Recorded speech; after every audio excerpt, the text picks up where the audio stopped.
হর হর মহাদেব। হর হর মহাদেব। তো গাইস আমরা যাচ্ছি এখন স্নানে, অষ্টমী স্নানে। তো চলো, রাস্তায় যাইতে যাইতে দেখা হবে আর কথা হবে। চলো, ব্লগটার টাটা। সঙ্গে থাকবে। হ্যালো গাইস, এখন আমরা যাচ্ছি। তো বন্ধুরা দেখতে পাচ্ছেন আমরা চলে এসেছি বলরামপুর ব্রিজ। এরপরে দেখতে পাবেন ব্লগটাতে কোথায় যাই। তো বন্ধুরা দেখতে পাচ্ছেন আমরা গন্তব্যে চলে এসেছি। অষ্টমী স্নানের জন্য দেখো কত লোকের ভিড় এখানে জমিয়েছে। তো চান করে আমরা চলে যাব ঠাকুর দর্শনে। ওই জল দিয়ে কি করিস রে তুই? হ্যাঁ, পায়খানা পায়খানা করতে যাবি? ওই, তো বন্ধুরা চান করে আমরা বেরিয়ে পড়বো। তার আগে দুটো ফটো ক্লিক করে নেই।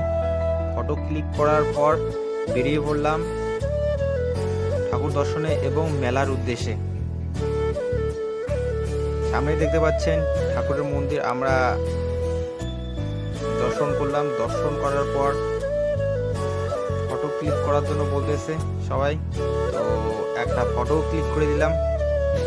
তারপরে একটু মেলায় ঘুরলাম। মেলায় ঘুরে এক দুটো ফটো ক্লিক করে নেব।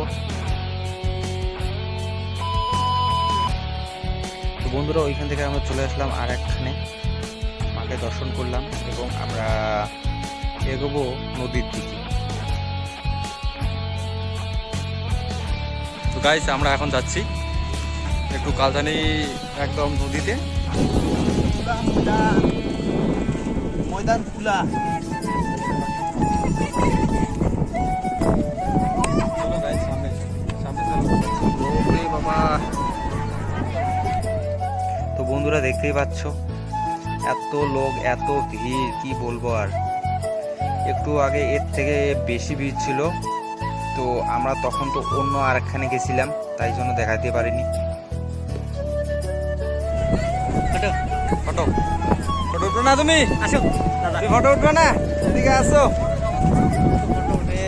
ফটো তুলবো তো। ভিডিওটা রাইট। হ্যাঁ, এটা ভিডিও।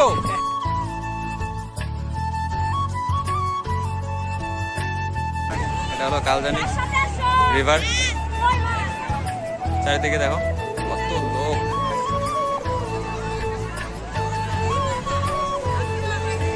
তুমি কিছু বলবে না তো?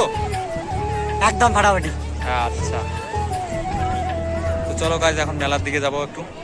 A few minutes later. তো ঘোরার পর পুরো গরম লাগছে, তো বটপুরা গিয়ে একটু ঠান্ডা হই, তারপরে আবার যাবো আইসক্রিম খাচ্ছি। একদম।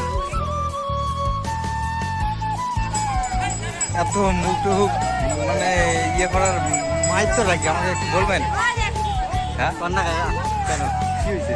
কিছু না, ভালো লাগছে। আচ্ছা, খুব ভালো লেগেছে। আচ্ছা।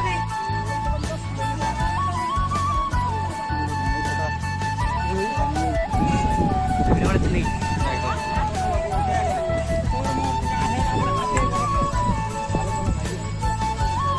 হাসি দেওয়া তো দেওয়া যাবে না।